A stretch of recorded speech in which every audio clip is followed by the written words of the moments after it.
It goes down in the Danny and Michele are podcast's most interesting and loving couple. Join them every week as this radio personality and this author come together to let you into their lives. We've got Forever or Fail First. You know, we've been doing this. We give you a story of somebody trying to look for some advice out there.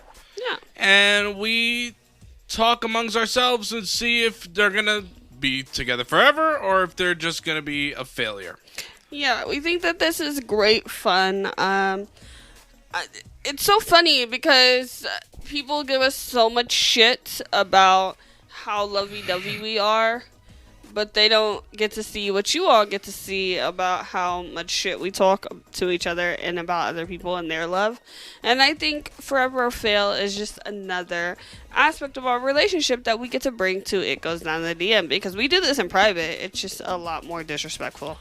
So this guy says that his wife told him he's not contributing anything to the housework and that she feels overworked. Oh, well, my husband told me this morning that the reason women have smaller feet is so they can stand closer to the sink when they do the dishes or some such thing. So that's right. What's the worst gift to give a woman? A trash compactor. No. It's a watch because there's a clock above the stove. Very good, honey. You like that one? Yeah, so great. Yeah. Why do women dress in white for their weddings? You tell me, because you know. So that they can match the kitchen appliances. Oh, I want black kitchen appliances. Oh, okay. Oh. All right, here we go. So this is what he said. My wife works from home, and it's kind of driving her mad. I can definitely understand her feelings, as I too worked from home during the lockdown, and it's really not for me. We were talking about this, and she said she felt like I didn't contribute enough to the housework, and she felt that was making her feel overworked. Immediately, I said that wasn't true because, well, it isn't. I do the vast majority of the housework. I cook most of our meals, prep and pack every single one of our lunches 3 days in advance, often leave breakfast ready for her, do the dishes every time I cook. She does help me sometimes, but rarely. She does them on her own. Clean the bathroom once a week and binge clean the house on Saturdays and Sundays. Does he not have Netflix? What does that mean? You know, people binge Netflix shows. I understand. I've never heard somebody binge cleaning out here. You know, they just go a little nuts. I mean, hey. I'm not saying, nor did I tell her that she does nothing, but it frankly makes no sense for her to tell me I don't do enough housework when I almost 100% cover two of the most commonly controversial house duties, cooking and dishes. On top of helping with everything else, she was immediately mad, but I tried to steer the conversation more in, if you are stressed out over work and housework further stresses you out, okay, that's fine. Everyone relates to that, and I'm sorry, but she stayed mad at me for stating the obvious fact that I do more housework than she does. She continued by saying I wasn't supporting her like she expected. I was like, I am trying to support you, but you expected me to, what, stay quiet and take the blame for something that's not my fault? So she stood up and left and didn't want to continue the discussion. I tried later to talk to her again, and she said she had already heard enough, acting like I was being an asshole for basically not letting myself be pushed around with a lie, then didn't want to hug me or kiss me goodnight.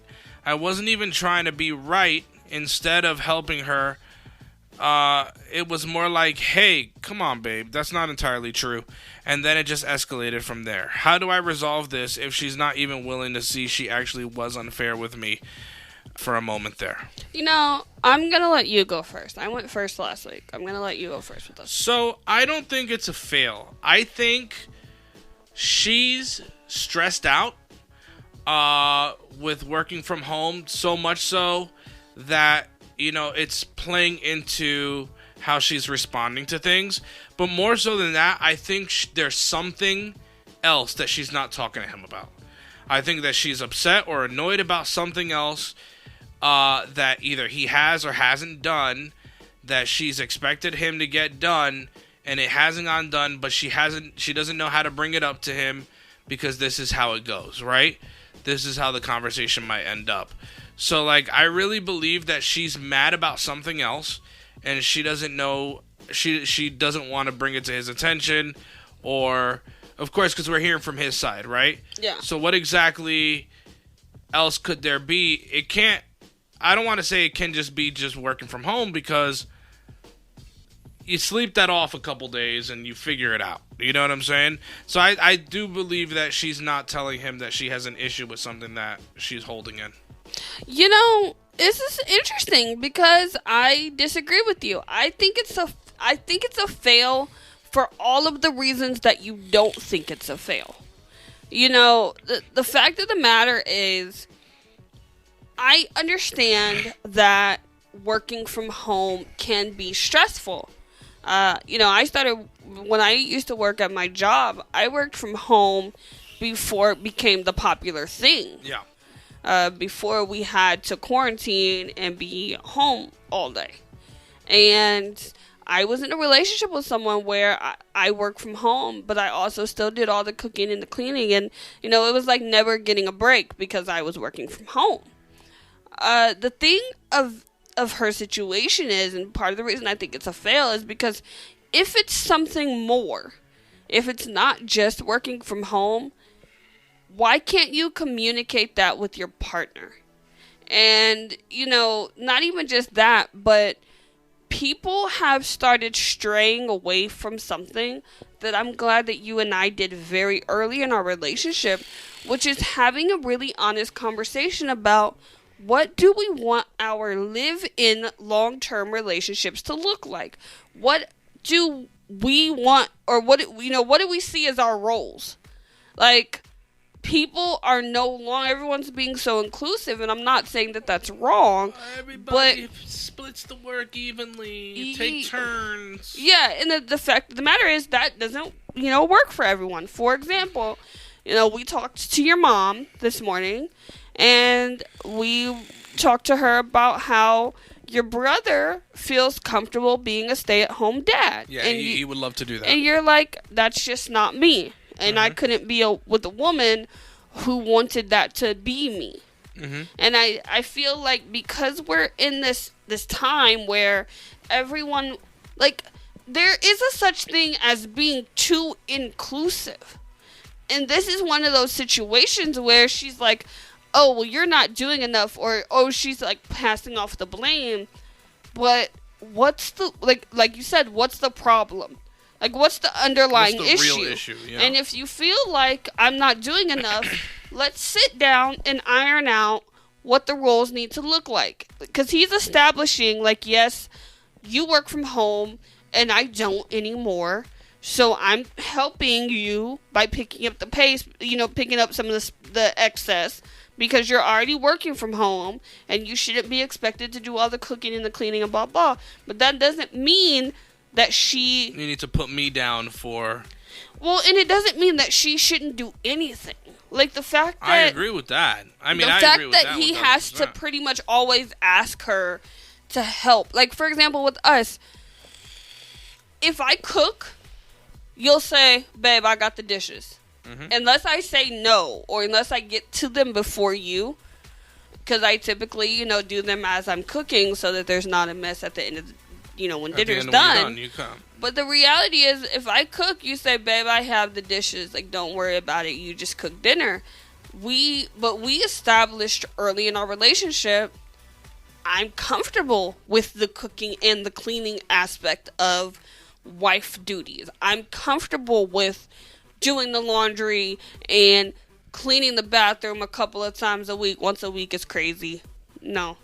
But cleaning the bathroom a couple times, nuts. Yeah, that's nuts. I'm comfortable with all of those things, and we had that conversation. You straight up said, you know what, Michelle, I've realized, one of the things I've realized about myself, especially after my previous relationship, is that I realized I want to be in a relationship where it's more traditional. I want a wife who's comfortable possibly being a stay-at-home mom or having a job where she isn't out of the house from 9 to 5. Yeah. And I'll take care of her, and now, my money is her money because it's a place where I'm comfortable with my wife being. Like, you said that straight up. I honestly believe this guy is killing himself. He is, and that's the why I way think that the relationship's gonna fail. You're right. And you made me see it from a whole different view where I truly believe that this guy he's gonna get burnt out. Once he realizes he really doesn't have time for himself, he's just gonna be burnt the fuck out. Well, and not even that. You know, you and I, we frequently talk about this. And the fact of the matter is, especially with men, once men are done, once men get to the point where they become jaded assholes, they are stuck that way. Oh, yeah. So if she puts this man in a position where it's like, oh, you pushed me to the point where it's like, F all you females out here, then he's not going to be as decent a guy for the next girl because he's going to think she's going to want him to do everything. Yeah. Yeah. Let us know what you think right now. Forever or fail? Do you think this couple is gonna last forever, or do you think it's over? It's gonna fall apart. Let us know at Down in the DM Pod. Find us on Facebook and TikTok with Down in the DM Pod.